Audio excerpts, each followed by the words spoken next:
بسم الله الرحمن الرحيم تبارك الذي بيده الملك وهو على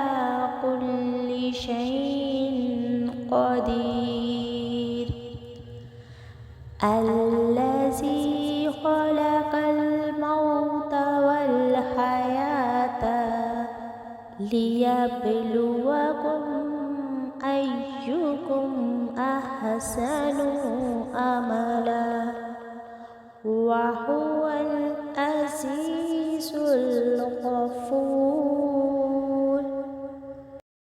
الذي خلق السبع سماوات طباقا ما ترى في خلق الرحمن من تفاوت فارجع البصر هل ترى من فطور ثم ارجع البصر كرتين ينقلب إليك البصر خاسئا وهو حسير ولقد زينا السماء الدنيا بمصابيح وجعلناها رجوما للشياطين وأعتدنا لهم عذاب السعير وللذين كفروا بربهم عذاب جهنم وبئس المصير إذا ألقوا فيها سمعوا لها شهيقا وهي تفور تكاد تميز من الغيظ كلما ألقي فيها فوج سألهم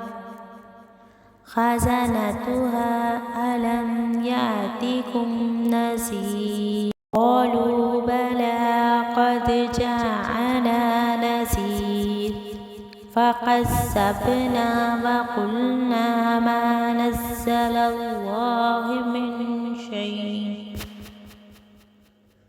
إن أنتم إلا في ضلال كبير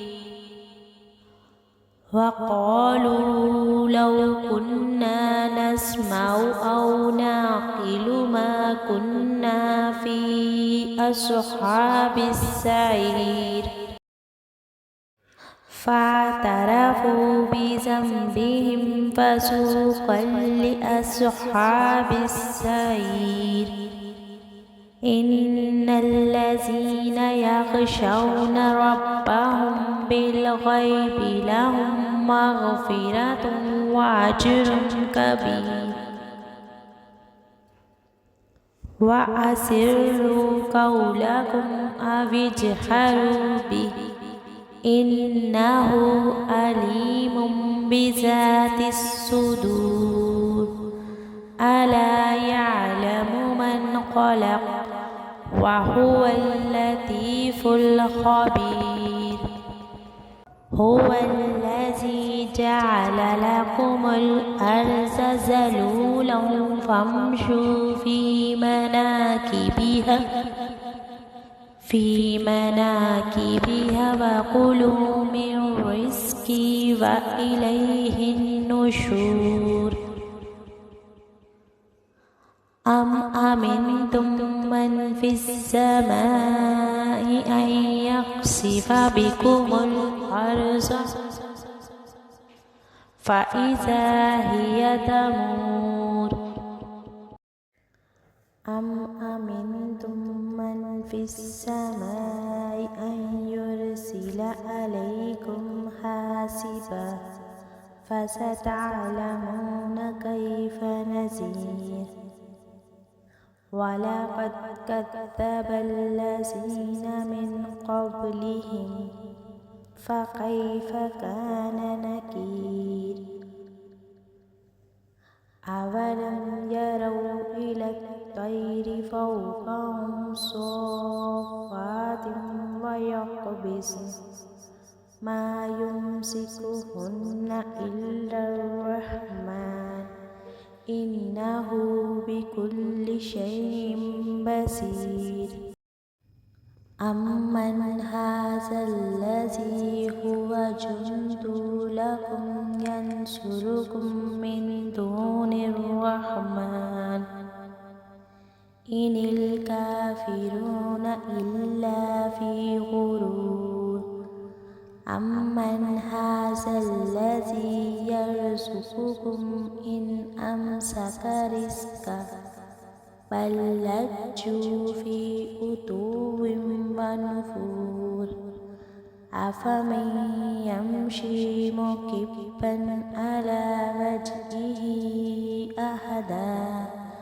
أمن يمشي سويا على صراط مستقيم قل هو الذي أنشأكم وجعل لكم السمع والأبصار والأفئدة قليلا ما تشكرون قل هو الذي زرعكم في الأرض وإليه تحشرون ويقولون متى هذا الوعد إن كنتم صادقين قل إنما العلم عند الله وإنما